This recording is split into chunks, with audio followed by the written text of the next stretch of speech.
expectations matter. They're the foundation of every relationship we have. What expectations are you setting?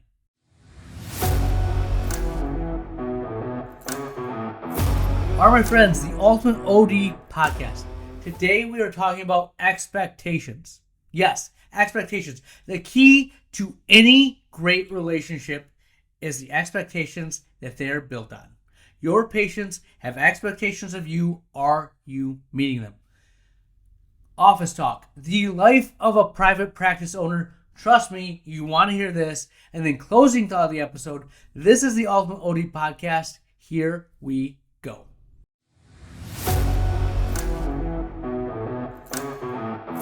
All right, friends, the Ultimate OD Podcast. Thank you for all the new likes, the follows, the comments that we've been getting.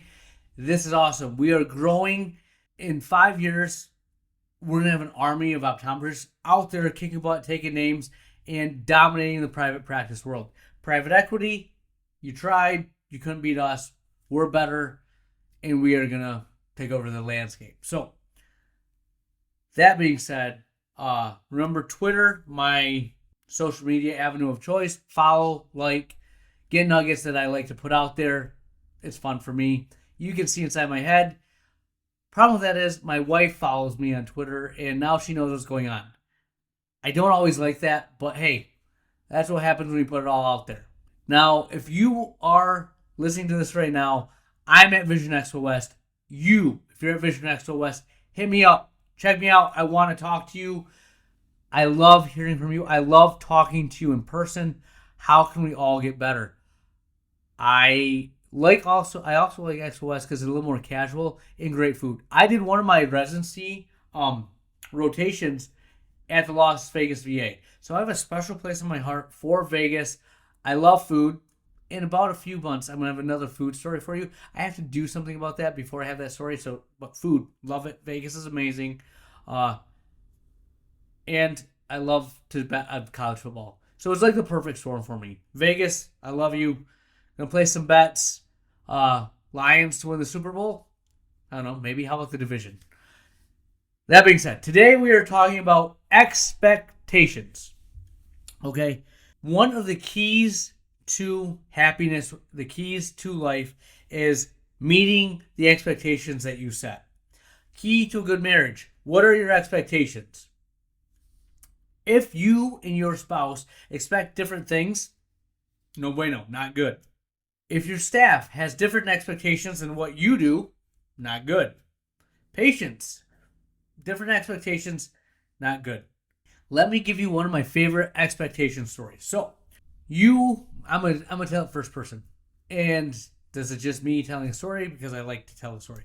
Me and my wife, we've been looking at this restaurant that just opened up in Grand Rapids for a while now. Heard great things. Some of our friends who we really trust went there, loved it.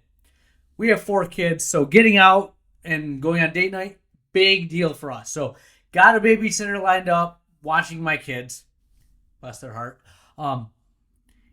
Made reservations for 7 o'clock, and we go. We're all excited. It's been open for about 3 months, and we get there, and you get to a place and you're like, holy crap, this place is packed. But hey, that's why I planned ahead, baby. I got that reservation. We get in there, and you see the chaos. You see the hostess kind of just looking a little lost. We go, we check in, and it was one of those things where they must have got a new scheduling system, or just got they put out a Groupon type thing where they got a lot of people to make the reservations, and they're bombarded. They don't have the staff fully coordinated. And I'm like, hey, we're here for our 7 o'clock. And they're like, oh, yep. We see on there, funny thing happened. We've actually double booked. So the other people at your table got there first. We're going to work you in. We'll get you there, but it's just going to be a little bit of wait. And, all right, cool. You guys want to go to the bar, have a drink? We'll grab you when it's time. So we go, we do that, and it's fine. But I look at him watching 35 minutes later, we're still waiting. Now I go back up to the hostess who is putting out other fires. I can tell. I'm like, hey, just checking in. You guys didn't forget about us. Oh, no, sorry. They're almost done. They're on dessert, etc. Okay, so we go, and it's like an hour later we get sat down, which is fine. I love spending time with my wife, having a drink, just good time. But it changed your expectation. I expected to get there. I had a reservation, whatever. We sit down, and the waiter, definitely brand new.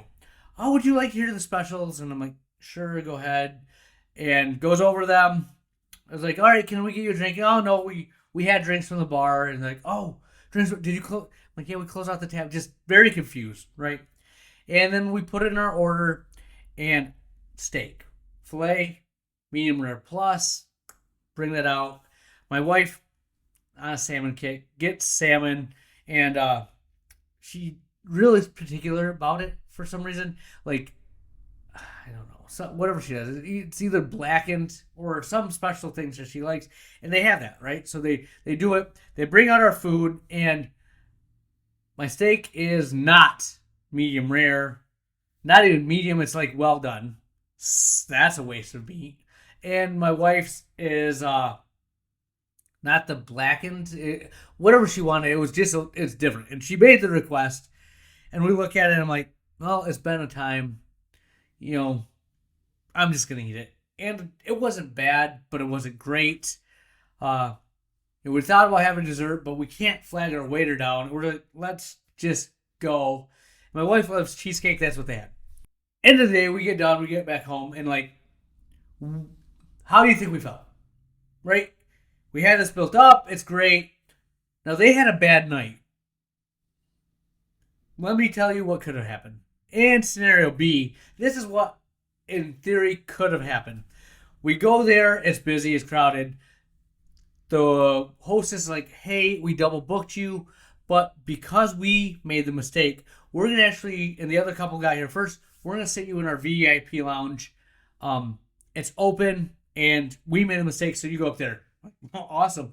And we get up there, and the waiter comes, knows the stuff. He's like, because we made the mistake, we're complimenting you, giving you this bottle of wine. It's one of our house favorites, etc. With this, the filet goes great, and, we can get you a different wine for the fish if that's what you're going to have, ma'am. What would you like? And my wife's not picky. She's like, no, this is fine. I'll have it for both. So they bring it out. Amazing meal. Because we're in the private area, we're looking down on everything. Awesome. Right? And then at the end of the night, they bring us the cheesecake. They bring us dessert. Awesome. We get down. Amazing, amazing time. So both scenarios. Scenario first one, it was awful, right? And if we go there again, the odds of them being that bad again, minimal, right? But are we going to go there again?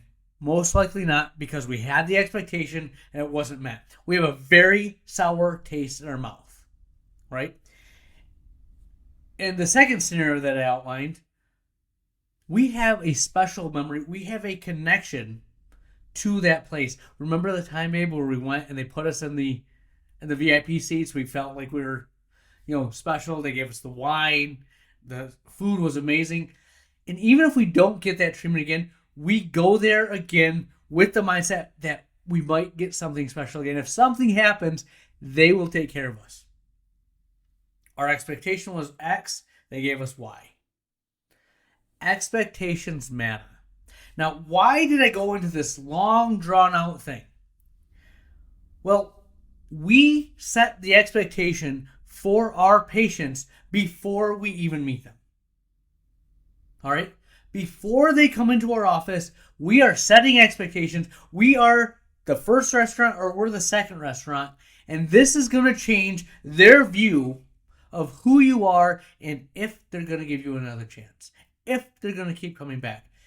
You have to realize that in this society that we live in, what have you done for me lately? I don't care how good you were last year. You better prove it to me again, because I have a million other options. And if you rub me the wrong way, you know what? I'm just going to go down the street to the guy that says he can do it better. And you didn't meet my expectation, or you met my expectation. You didn't go above and beyond.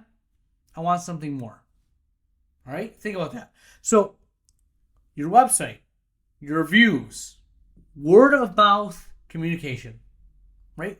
What expectations are those setting for your office? All right? Just remember last time I talked this a few episodes ago when I went to my new doctor, and when I made the appointment, they said, "Oh, come in early because you had to fill out paperwork." All right, that's fine. I'll come in and get the paperwork early, and it's paper, literally paperwork. All right, that's not really cutting edge. I'm not really a cutting edge kind of guy per se, but I do want the best healthcare. Paper charts. All right. When it's my appointment time, I get a phone call from them. A person calling me, leaving me a voicemail. I'm sorry, I'm a 40-year-old, but even I thought that was a little dated. Like, I couldn't get a text or an email. I'm getting a voicemail, and that's my expectation. So I'm already like, is this doctor gonna be like really bootleg? Are they gonna give me like the, you know, budget exam here? And then I walk into the office, and before I even see the doctor, I'm seeing all the signs: payment due at time of service. We don't take this insurance. I tried to look up their website. They didn't have a website. I kid you not. They didn't have a website. What am I doing going to this place? Now, the doctor was awesome, carried it. I will go there until he leaves, most likely. But do you need the doctor? Do you have to be that good to save the sale, to save the experience, right? So let me point out four things that I think that you can do to set the expectation to make that experience the best it possibly can be. Number one is your website. It is the calling card for your office. Does it match your brand? If you look at the website, is it putting your avatar on the pages? Is the content relevant to what you do? Are you talking about scleral lenses and amniotic membranes when you don't do either? Are you highlighting your dry eye services, your myopia management care? Do you have pictures of testimonials where patients are telling you about their great experience at your office? Are you highlighting your doctors, how they love to be involved in the community? Are you telling your story? All right. Does it have a call to action? Are you telling them to schedule an appointment now? Is it easy to do? Is it mobile friendly? Most people are not looking at a desktop computer or a laptop. It's on their phone. How long does it take your page to load? If you're over like 3 seconds, I think people are like, forget that, I'm going somewhere else. Do you know that that's the calling card that you have? And if it's not optimized, how many patients you're losing? I kid you not. This is what you need to focus on. That website matters, right? Make sure it's not generic. Have it tell your story. Vision Source people, you have a buying group. I get it. You get things cheap and, for a discount. But every Vision Source website I see is exactly the same. You want to set yourself apart. What do you do differently?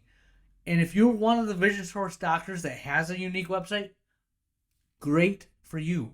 You are the 1%. You are the exception. Phenomenal. Be the exception. But most of you aren't, right? When you look at your social media, is it telling your story? Is it connecting you in your office with your patients? The thing about social media is I feel like too many of us are trying to get sales. That's not necessarily what I think it's for overall. For example, Facebook and Instagram. Why I like those two platforms for what we do is you can create a relationship with a patient before they even come in. I listen to podcasts constantly. When I hear a podcast, I'll use a sports podcast I listen to, Colin Cowherd and Ryan Russillo. Like them, I feel like I know them. They tell me about their life. They tell me about things that are going on. I know their views on things. I feel like I could go have a drink with them and just have a great time. They have no clue who I am. I've created a connection and a bond over listening. That's what you can do with your office. If you guys have a fun, friendly office, highlight your staff, highlight your doctors. We make reels and put them out there. It humanizes me. They think it's funny to see me doing these things. I enjoy doing them. It's really who I am. I'm connecting with my patients before they're even in my office, right? This is the expectation you can set before they even meet you. It matters. Think about all the things you do. It matters. Website, social media, reviews. All right? You're going to get bad reviews. It happens. Costs of doing business. But you know what you are going to get? Good reviews. How do you maximize those? How do you thank the patient for giving them to you? How do you get more of those? So many times, people aren't even looking at your website. They're not looking at your social media. They're going straight to your Google page and reading the reviews. You have good reviews? They're coming. You have bad reviews? Well, what other options do we have? It matters. This is the expectation they have of working with your office. If you have a 1-star review, how you respond to that will dictate whether or not they will come and see you. You know you get crazies. People recognize when they see a crazy. If you get defensive, if you get where you're fighting them on an online review, that's a little drama you don't want to be part of. You've all seen it. But if you see, we are so sorry you had this experience. We aim to make every one of our patients happy. Please contact the office and we will do what we can to make it right. Whether or not you follow through with that, that's what the review says. That's an office you want to work with. They're obviously trying. And that person that gave the horrible review looks kind of crazy because you seem reasonable and you're helping them. Right? A lot of different ways to do this, but what expectations are you setting with your Google reviews, with your Yelp reviews? I don't care what reviews you have, reviews matter. 3 things that matter before they even meet you. And the last thing is communication. This is huge. I told you about getting a voicemail. I didn't like it. It made me feel like I was going to an office that wasn't up to date. Text, email, if you do have a phone call, how are you communicating that? Is it friendly? We are so excited to meet you. We cannot wait for you to visit our office. Or when you come to our office, if you're late, if you have this insurance, or if you have this going on, you need to let us know ahead of time because we have to change things up. Or you're going to pay a $50 cancellation fee if you don't let us know 24 hours before your exam. Jeez. Is this Shawshank and I'm talking to the warden? Or are you guys friendly and you're serving me? Right? Every one of you says you are great at customer service. But what are your communications? How friendly are they when you put them out there? Right? Have you ever seen a well-written letter that you get from an office that you were at, or a thank you letter you get if you visit like a dental office or something like that? If it's done right, it really leaves a mark or an impression, right? Well, what if you're doing that before they even come in? You can set the tone, you can set the expectation of what they can expect. Do not be legalistic. There's a time and place for that. Before they come to your office, before they meet you, is not that time or place. All right? So, what I'm trying to tell you is expectations matter. They're the foundation of every relationship we have. What expectations are you setting?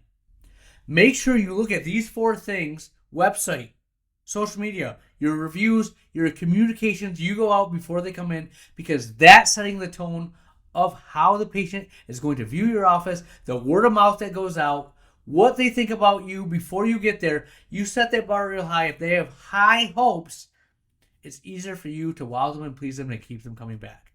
That's what I have for you. We'll have more for you next week.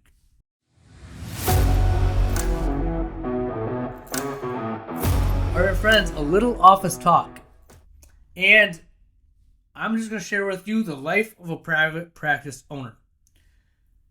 I am huge on being slightly overstaffed. Not to the point that it's egregious, but maybe one more than you need because invariably people are out.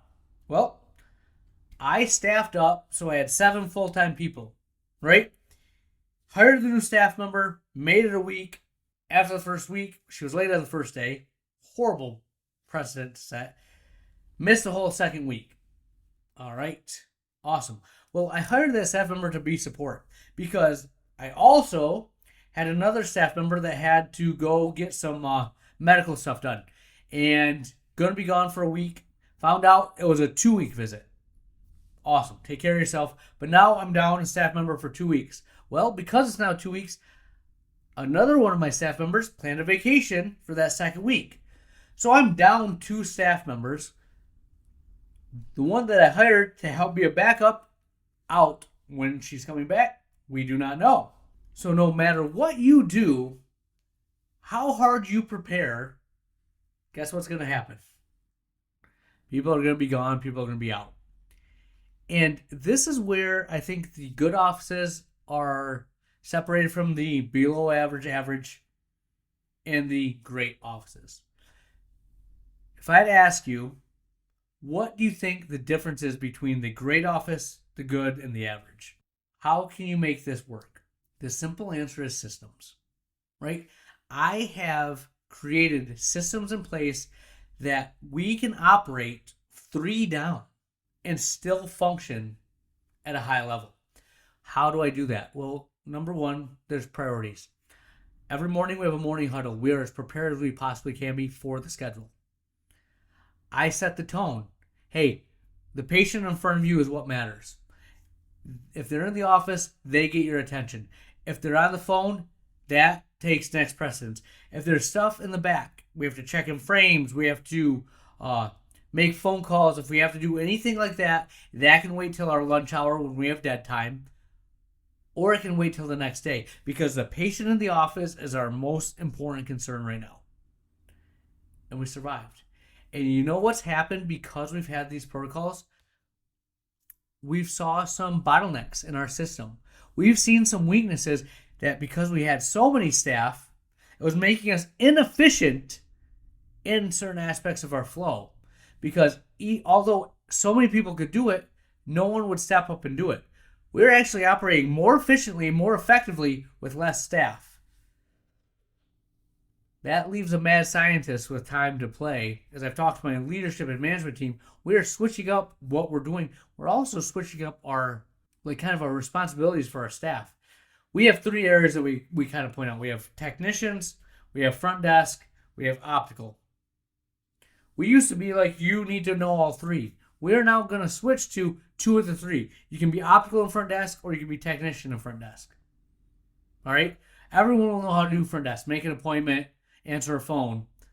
But the opticians will be in optical. They will not be doing workups. And the technicians will be working people up. They will not be in optical. This is wonderful. This is great. I have enough staff that can do it, and it makes them more efficient. Sometimes you have to take your bad days and use them to make a better future. So, like I said, this is entrepreneurship. This is private practice in a nutshell. Staff gone, things are falling apart, systems are in place that keep us afloat, and we're getting more efficient because of this shortcoming, if you will. Constantly innovating, constantly taking your situation and using it to make yourself better. That's what entrepreneurship is. That's what private practice is. You jump off the cliff and you learn how to fly. If you take anything away from this, hone your systems. Plan as much for the future, but be prepared for the disaster. There's going to be staff out. People are going to be gone. What is the most important thing, and can you lead them in that crisis? That's what I have for you. We'll have more for you next week.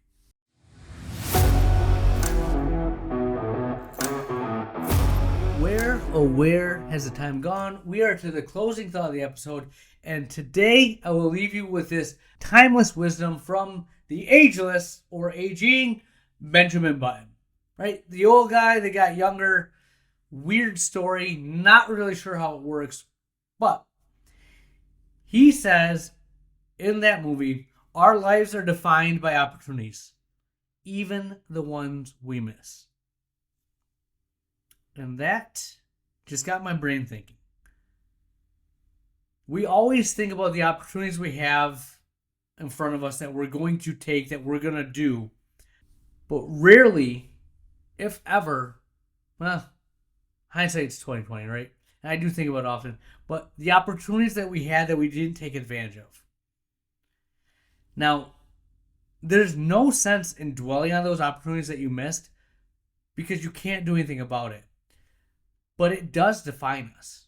It does change us. It does direct our future. The one I use all the time is I had a couple of opportunities to start newer practices that I could have been 10 years into in bigger ponds, and I didn't do it. Now, our lives are defined by these opportunities. That could be a negative thing that I dwell on, or it can do what I think it's doing now and shape my future.